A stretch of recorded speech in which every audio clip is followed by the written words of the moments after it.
Hello mga katropa, ako nga pala si katropa nyo at nagpapakilala nga pala Katropa Vlogs TV Official. At ito nga mga katropa ang aking mini vlog at samahan nyo ako sa paglilinis ng aquarium mga katropa. At medyo matagal na rin nang bago ko siyang nalinisan mga katropa, at ito mga katropa ay tatanggalin ko muna dito ang mga isda mga katropa at para malinisan ko na rin ng maayos yung aking aquarium. At para naman mga katropa ay talagang komportable ka na tingnan ng aquarium na malinis talaga mga katropa. At dito naman mga katropa, yung nasa ilalim mga katropa, yan na yung mga anak ng aking isda mga katropa, yung nasa ibabaw mga katropa. Kaya naisip ko mga katropa, nabukod na lang sila para hindi sila kainin ng malaking isda mga katropa.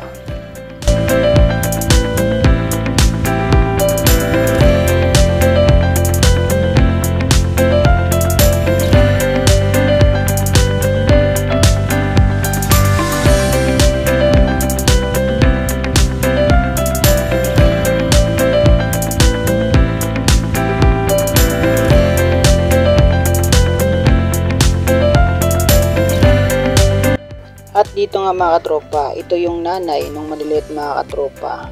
Ayan, ganito rin siya kalaki mga katropa at malaki ang tiyan yan mga katropa. Ang tawag naman sa isda na yan ay balance mga katropa.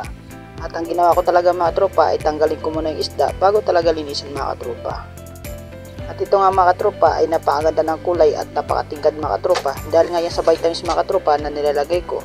At para mas masigla at hindi ka mamatayan ng isda mga katropa. At ito nga mga katropa, umabot nga tayo ng 1 month bago ko nga pala nalinisan itong aquarium na ito mga katropa na plastic mga katropa. At ito nga mga katropa ay napakakapal na rin talaga ng lumot niya, kaya ginawa ko talaga ay dapat nalinisan talaga ngayong araw talaga mga katropa, araw na linggo mga katropa.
At ito naman yung filter mga katropa, maliit lang siya mga katropa pero okay naman siya at palaging malinis yung tubig at hindi talaga mabilis lumabo mga katropa.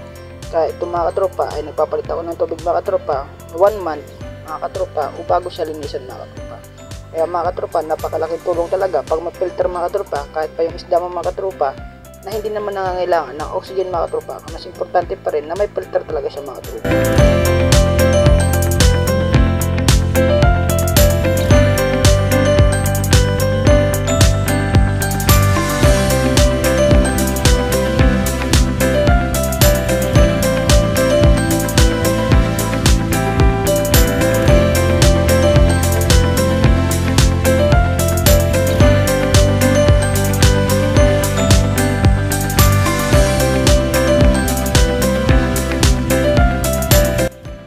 At ito naman mga katropa yung vitamins ng isda mga katropa. Malaking tulong ito mga katropa dahil mas matingkad pa ang kanilang kulay kapag ito ang ginamit mga katropa bilang vitamins sa kanila mga katropa.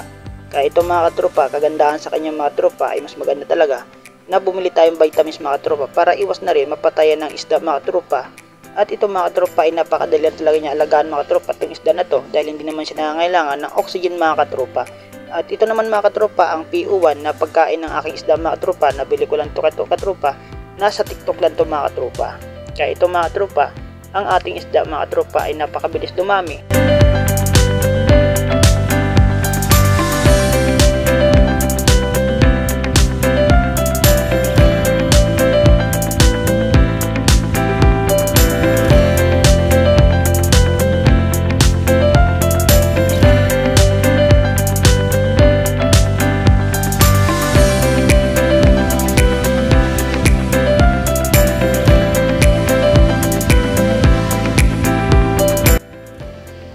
naman, ang sinunod ko naman nilinisin ang ating maliliit na isda mga katropa.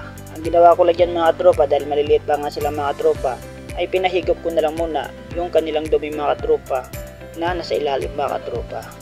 Kaya mga ganyan mga katropa, ang ginagawa ko ay pinapahigop ko lang muna. Pag maliliit pa yung isda mga katropa, hindi ko na sila tinatanggal sa lagayan nila mga katropa.